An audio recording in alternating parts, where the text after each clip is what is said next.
All human beings are born free and equal in dignity and rights.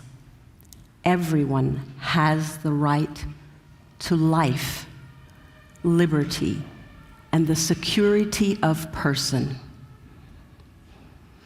The Universal Declaration of Human Rights, United Nations.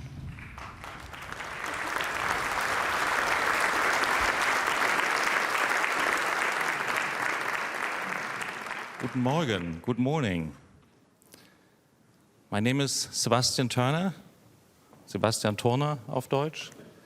And you just recognized German bureaucracy in its most creative way. We did see this long line.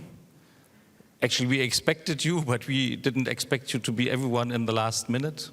So what we decided, inspired by our president, Charles Landry, we take away the line, everyone gets in, and please register during the course of the day and return to the tent and check in. But we felt we rather start with all of you instead of enjoying lining up in the summer of Berlin.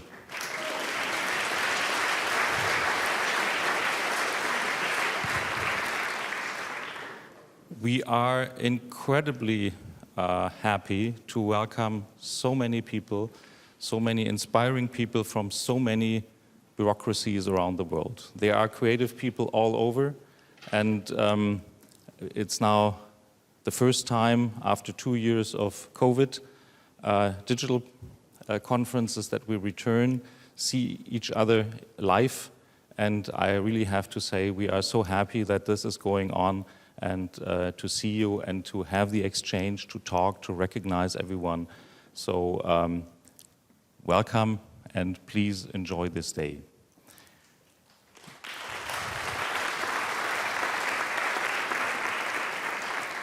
Those of you who are not in for the first time will hear the story again, but to those who are new, I have to tell it how they came this along. Well, at the time the Creative Bureaucracy Conference started, I was publisher of Tagesspiegel, the Berlin daily paper. You do know Berlin is the most unorganized bureaucratic place, at least on the planet, maybe in the universe. We don't even get elections right. I don't talk about airports.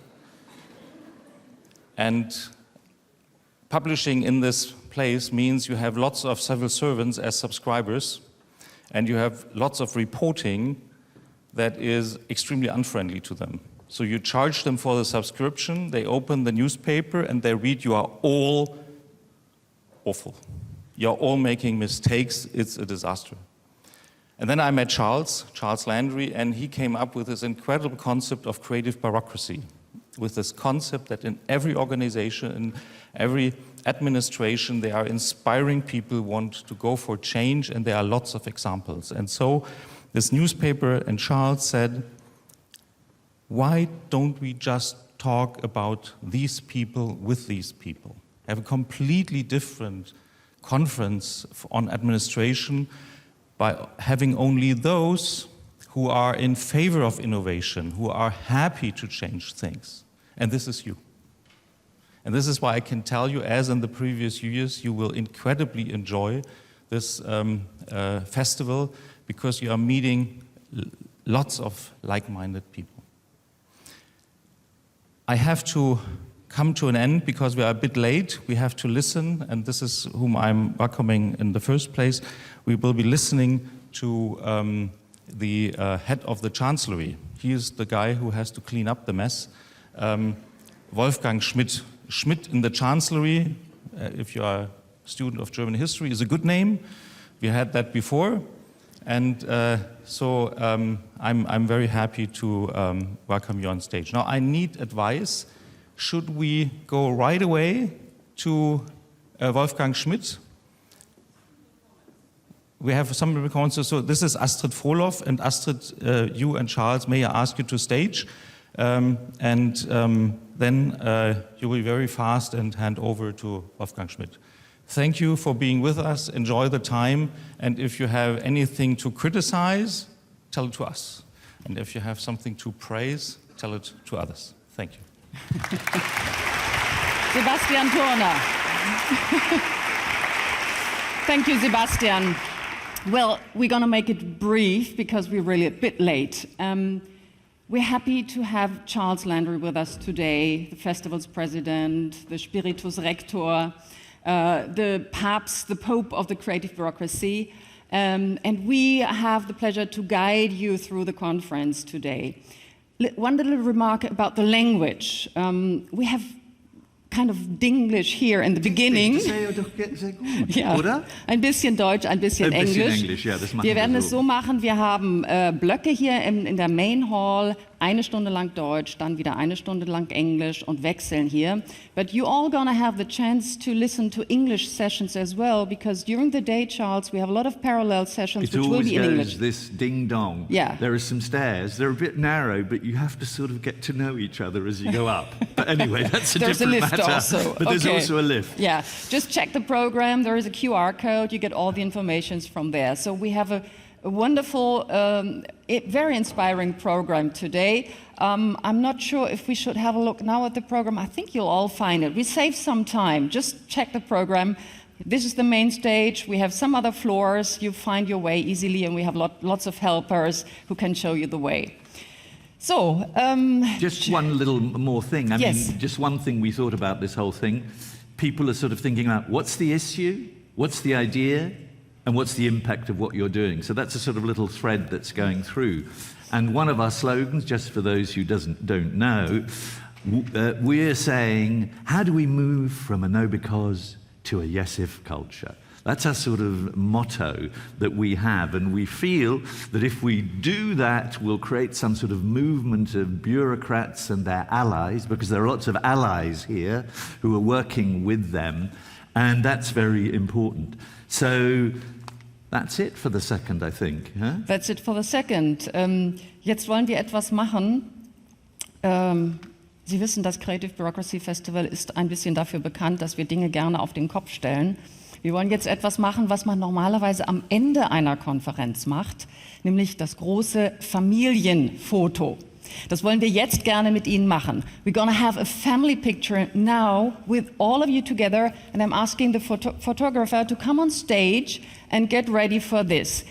You have seen that you have got these baseball caps on your chairs. Get and them on! We have a little task Quickly. for you. Get them on. Get them on now. Yeah? Oh, it already looks fantastic. Yeah, you're looking better and better. There's 3 people who haven't. Get your cap on, Yeah. quickly. Okay, so now tell me, do you want those okay, people indeed. standing or sitting? Okay, so could you please all stand up now? Because this is much nicer for the picture. Beautiful. We need to go to the front. Yes, yes, yes.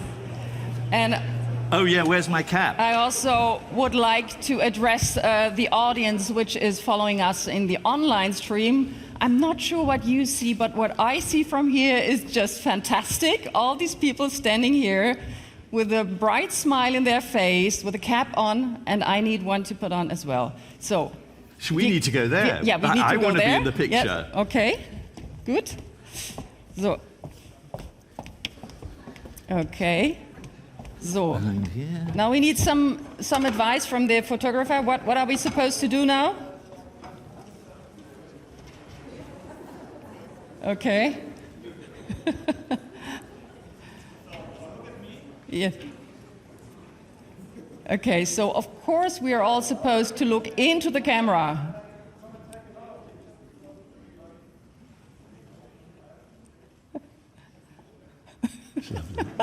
I love it. Okay. Wonderful. Yeah, thank you. Well done.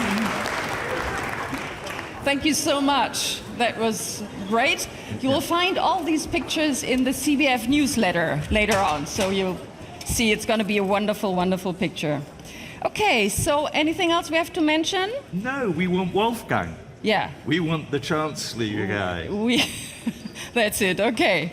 So for now, we are happy, ladies and gentlemen, that we have got a great guest, and we're happy that he is able to come and join us today. He's the head of the Chancellery, as Sebastian mentioned earlier, and I'm not sure, but maybe he is bringing a little greeting from the German Chancellor Olaf Scholz, I don't know. But we're very happy to welcome now Wolfgang Schmidt here on stage, so give him a big hand.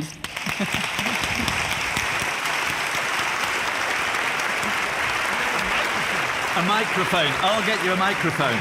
Give me a microphone. Okay, without microphone, it's going to be difficult to talk to you. There you are. Okay. Yeah, thank you very much, and a very warm welcome from my side as well. You said I should do it in German, and we just agreed that I think nowadays politicians should be able to do this in English as well. The assumption that you can only do it in German quite irritated me, but I think the assumption still is that we are a bit illiterate in the Chancellery. I can tell you that is not the case. And it's the same when you look at the name of this festival and you do a survey with normal people, and there's two words, creative and bureaucracy. I think they would rather think that's a contradiction than actually a reality. And as a guy that has worked both on the state level, on the city level, in international organizations, and now several times on the federal level, and has some insight into bureaucracy, I can tell you that this festival is what public administration nowadays should be about and very often is about. And so I'm very happy that I have this chance to at least greet you and send best regards from the Chancellor and from the Chancellery. You probably know we are German, so at the beginning of a government, we discuss endlessly and then agree on a treaty, an agreement, a coalition agreement. And we put a title on that, and this time it is Mehr Fortschritt wagen, there more progress.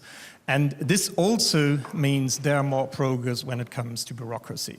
So what we are aiming to and for is to make bureaucracy, to make civil administrations more agile, to have more digitalization and more cooperation, and not to work, what we all know from our bureaucracies, in silos, be it the Directorate Generals or be it different ministries, but rather really cooperate in project structures. And the Chancellery obviously is the right place for doing so, and giving the example to the rest of the government that cooperation and collaboration is the right thing to do. And many of you that are working in bureaucracies and are civil servants know that the last 2.5 years were horrible. We had to deal with a pandemic that stress tested our bureaucracies, but I'd always say it also showed, even with these flaws, and you mentioned Berlin in a self-criticizing way, I wouldn't do that, but with all the flaws that we know that are inherent to our bureaucracies, that we coped with this big challenge. And even though it was a bit difficult at the beginning, at the end we managed quite well across all the different levels of government and bureaucracies that we have. And so I'm also standing here and wanting to thank you for all the contributions and all your work and the effort you put into that. Because without civil servants, without creative bureaucracies, all that would have not been possible. So standing here saying thank you, and now I think we agreed rather to have a lengthy speech, that I tell you things that you all already know, that we have rather an interview situation, and a professional journalist also squeezes out more interesting things from politicians than what politicians normally would like to share. So I'm looking forward to that.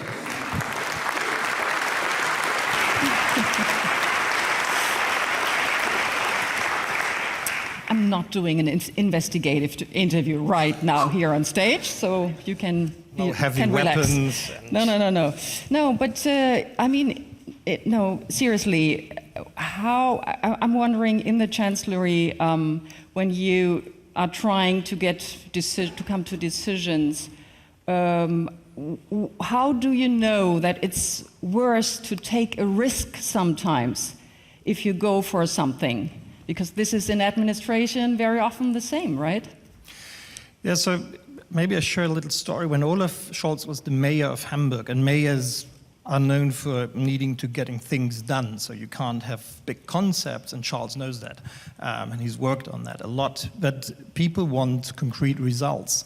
And so he tried to give an impulse to the administration saying, look, if you have 10 decisions, it's better to have 8 ones getting them right in time and 2 wrong decisions than having at the end 10 right decisions but in like 2 or 3 years time, because that's wrong itself. So I think what we need in this very delicate way is to not be too risk averse, but to take the risk and to speed up processes. So when we look, for example, at the energy transition that is needed, we all know that we won't get it done if we don't speed up our processes. As I said, we are Germans. We have tons of rules and laws and regulations, and they are needed. And we are a state of law, and you can sue everybody, even the government. But it is important also to get things done. And there it is needed to take decisions and not to postpone it and not to coordinate endlessly, but you have to take the courage also to do decisions. But what you also need is a good political framework for administration. So what is Politik doing in order to promote innovation in administration and to promote the right mindset? I think that's a question of leadership, first of all, and to trust also the administrations, but also to build up on existing structures. So, for example, during the COVID crisis, there were lots of questions how to deal with support programs. And we insisted very much in making use of existing infrastructures and structures, and to trust institutions like the Public Employment Agency, our Bundesagentur für Arbeit, that they will be able to deal with such a crisis. And at the end, they did 10 million people in short-time work allowance, Kurzarbeit. And it was only possible because the structure existed, and the organization was able to shift 13,000 people from different other areas into this short-term work allowance applications. And in the Chancellery, we are doing a lot with digital and encouraging the other ministries. In the last term, we had several programs. We have other fellowships where people from different ministries get together and learn about agile working procedures. So kind of encouraging people to doing that. Okay, something which might help you to get more creativity into the ministries is maybe our little cup. So this is a present for all the speakers. We have this present, a Creative Bureaucrat cup for you. Thank you so much for being with us this morning, and our best regards to the Chancellor, Wolfgang Schmidt. Thank you. Thank you. Okay, so now I am asking Charles again to come on stage because he's taking over now. We're going to have a highly interesting panel discussion now about innovation agencies. Yes, and more. And more. Yeah, there's always more. There's always more. Can I invite the people up? I'm passing over the mic to you, and I'm leaving the stage to you. Okay, see you in a second. Yes. Can I introduce them? Christian Basin, he ran one of the first national innovation agencies called MindLab, and now the Danish Design Centre, which isn't about pretty things, it's about redesigning big things. Then we've got Stephanie Raub. Hello, she's from our big sponsor, PD, and she's got immense experience of working with administrations. And then we've got Indy Johar, and he runs something called Dark Matter Labs, but I'm not going to tell you what that is. You better find out later when he comes in. And finally, Maria Espinosa, she was Minister of Defense in Ecuador and Minister of many other things, but also President of the UN General Assembly. So I'm just going to ask some simple questions. They're very simple.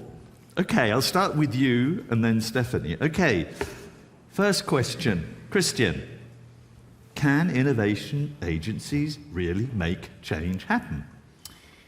Right, so we just heard also from the Chancellery how it's important to create new connections and to essentially work across government and society to innovate. And in my experience, innovation agencies, teams, labs, but also funding agencies have the opportunity to connect different levels of government, connect with citizens, and to really work in innovative ways to address big and complex problems. So we need not just innovation agencies, but we need all kinds of intermediary bodies and actors that can help us bring different resources together and address the big challenges we're facing. So I believe definitely that innovation teams and agencies, labs, and so on can make a huge difference if they're used the right way. Right, Stephanie, what's your view on that? I absolutely agree. So from my point of view, they can be successful if they have a bit of independence in terms of governance and management. And also they need to have a bit of a feisty attitude.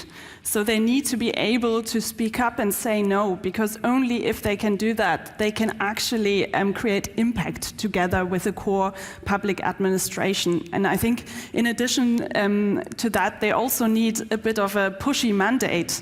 So they need to be allowed to think outside the box and use new methods rather than being just sent in to do something and get back out. So there needs to be a truly collaborative project approach in order for them to be able to successful. And of course, they need collaboration tools, I think, as one of the most important things they can do.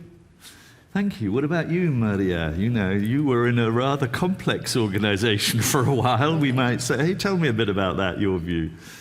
Well, thank you, Charles, and I have to say that I am here because I love the title of, you never put bureaucracy together with creativity and with festival to start with. So this is my first time, of course, and the truth is where I have seen more creativity, more resilience, more adaptation capacity is in public servants at the very local level, in municipalities, in cities, even in communities with their different governance structures. And that was so evident during COVID-19. And of course, I was the president of the United Nations General Assembly. We're speaking about around 45,000 people working as public servants internationally. And believe me, you see everything there, but you see a lot of commitment, a lot of creativity, working under very harsh circumstances. And one tend to criticize the UN because they don't do enough. There are many UNs. There is the political UN, there is the technical UN, and there is the UN working on the ground.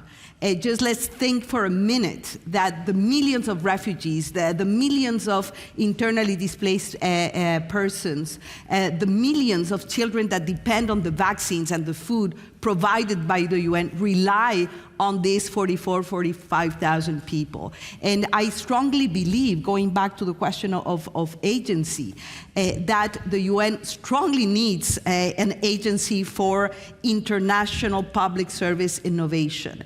And the other issue... I'm sorry, I interrupted you. There is a UN staff college, but it's not good enough. So I'm a multi-layer, multi-scale kind of person, and I think that perhaps the secret is to weave among scales when we're talking about public innovation.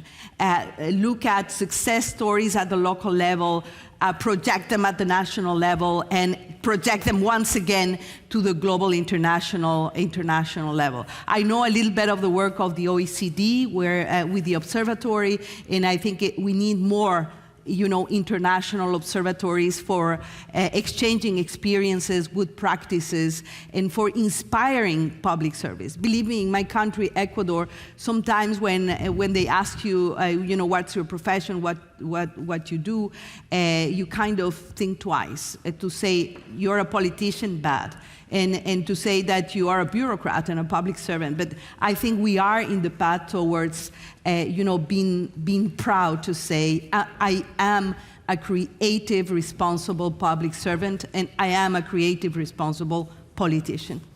Thank you very much. Indy, over to you, Indy. I suppose I would start by saying that the nature of the world that we're about to move into, COVID is not an exception, it's the normal. We're going to be hit by increased volatility all the time. And that volatility will increase year on year, stress will increase year on year. So if we imagine that it's over and there's some new return to a stable, I don't think that's coming.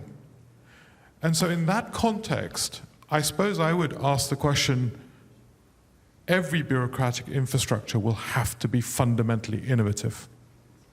I don't think we can afford somebody to say, I can't be innovative, I just need to hold the status quo. There is no such reality. Everything will have to change radically over the next 10 years if we're going to deal with anywhere near the scale of the crisis we're facing. And then that really fundamentally asks the question, how do we build the capacity for the system to evolve at that speed? How do we build the capacity and the capabilities to make those evolutions? So I would argue it the other way. We cannot afford to do nothing. In fact, standing still is the greatest risk that we accrue. Innovating is not the risk. Doing nothing is the risk. Doing nothing manifests risk. So my provocation back would be that I think actually every bureaucratic system will have to become deeply innovative and creative. It cannot be the exception. There can be no such thing as innovation agencies. Every sector will need to be innovating simultaneously. Just good point. I mean, just to pick up, obviously, the crisis we've been through, and some of you have touched upon it, has it, I suppose, two questions interlinked, has it sort of moved us more towards agility and flexibility that has become embedded, or are we simply exhausted by the challenges? Stephanie, I'm going to ask you that first. Thank you. And I think the answer is a bit of both. I think we've made a good start, just from the example that Wolfgang Schmidt just told us about. Yeah. You know, there has been shown a lot of flexibility during the last 2 years. But I think the key word is what you just mentioned, embedding. I think, you know, we need a medium-term transformation to really embed agile and flexible working in the administration, because for that you need proper competencies and officials need training, right? No one gets up in the morning and can suddenly apply agile and flexible working methods if for 20 years they didn't. So I think it's about making sure the structures are adjusted. So both the organizational structures, so project work rather than line work, but also the whole competency capability bits in terms of human resources, and of course technology. And I think in terms of technology, we've made some good progress already, because we are all digital workers now, right? So the start is there, but it's a structural transformation. I'll flip over to you, Christian. I can see your hand. So I'm jumping in my seat a little bit, because to build on that and to also take Indy's provocation and go a bit further. I agree that we have to fundamentally rethink how we organize and how we lead public bureaucracies. In my organization, we did a radical shift 2 years ago. Every colleague chooses their own manager.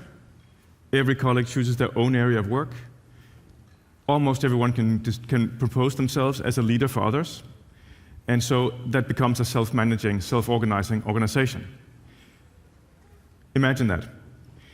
And so I believe that we need to build on the experiences, the positive ones from the COVID era, realizing that we need to address these big, turbulent challenges going forward. And to do so, we need to radically rethink what it means to be an organization, what it means to be a bureaucracy. And why couldn't we build organizations that unleash human creativity and innovation every day? That doesn't mean there might not be a need for agencies, bodies, teams that are specialized, new types of hybrid forms and so on. I believe we do need those structures, but fundamentally I very much agree we need to go to a place where we can unleash humanity in organizations, also in government. Can you add anything to that, Maria?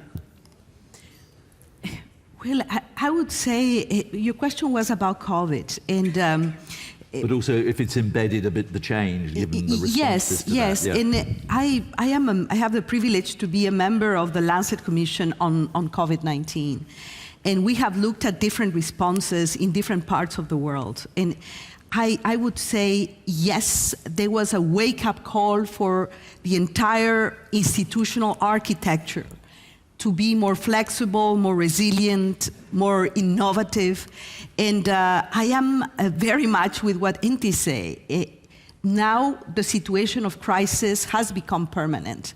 We really hope that the changes, the innovations, the flexibility, the new designs of the way to operate and serve, really remain. The good things, remain, because we have to be prepared all the time for things that are going to happen. We live, unfortunately, a state of constant and permanent crisis. And the question here is, yes, we design new systems. We are very innovative in terms of the structures, in the regulations and norms. We are in Germany here, the masters of rules. But we also need personal transformations, inner transformations.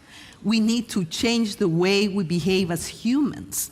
And the challenge is how you do that when the motto for a bureaucrat is repetition, to know how to obey, and monotony. How to counter that. And believe me, that requires a lot of self-motivation. And when we do these big designs, I think we need to redesign our own selves.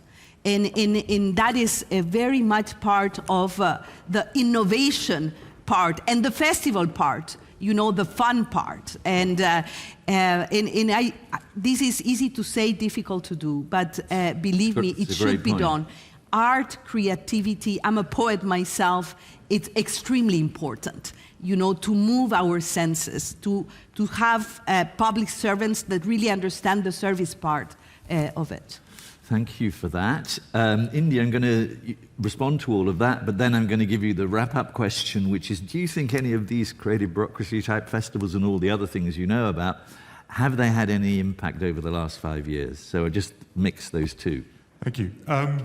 I suppose I wanted to a little bit build on what was said.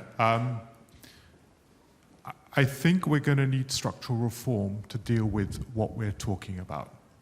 So our democracies and our bureaucracies were constructed from an industrial age.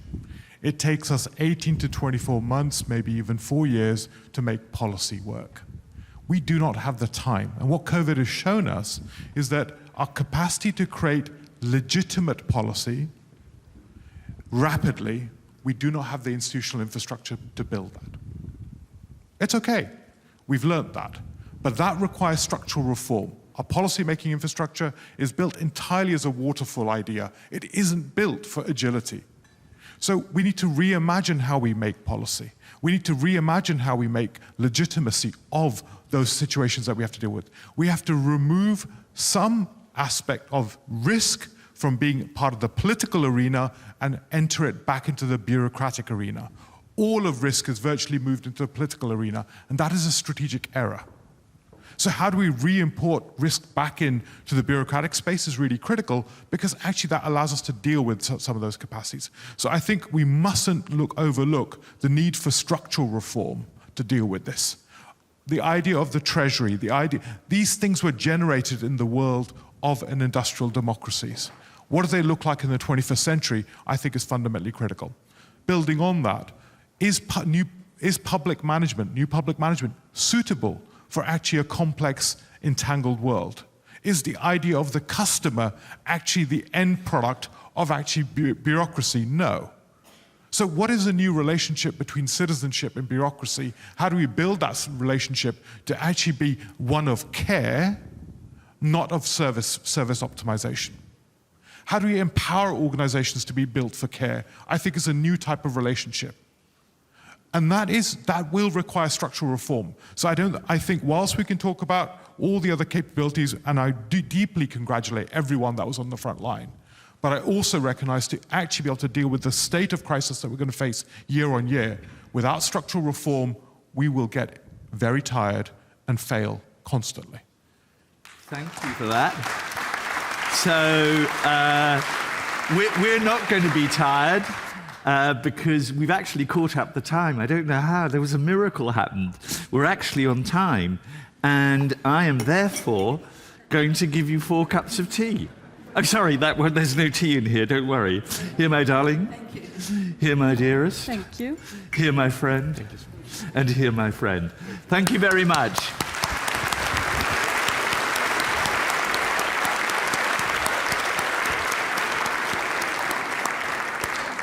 Where is my Astrid? I need you, Astrid. Please come Sure. here. Sure. But Charles, Yeah. actually we have nothing to say because there is a little break now. And at 10 o'clock, we will start again the next block. Which is in which language? Which will be in German. Here. So what we have is here in the main hall, we have got short presentations. Oh, here comes the program. Yes. If the program could come up again, Yeah. that would be great. Okay. So anyway, we have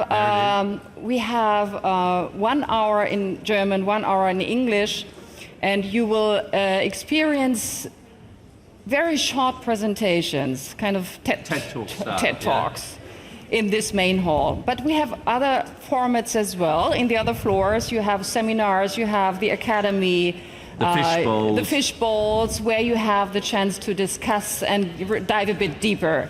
And there's a lounge out there that you might meet and Very network. important for networking. You find the lounge right over there. There is a point which we call meeting point, meet the speaker. You have the chance to meet all the speakers which have been on stage here. So now we have a short break at 10 o'clock. The program And then at starts 11 again. o'clock, it's an English session here. Okay. So 10 German, 11 English, 12 German, 1 English, ding dong. You get the Ding- idea. It's ding a ding dong session. Ding dong. Right.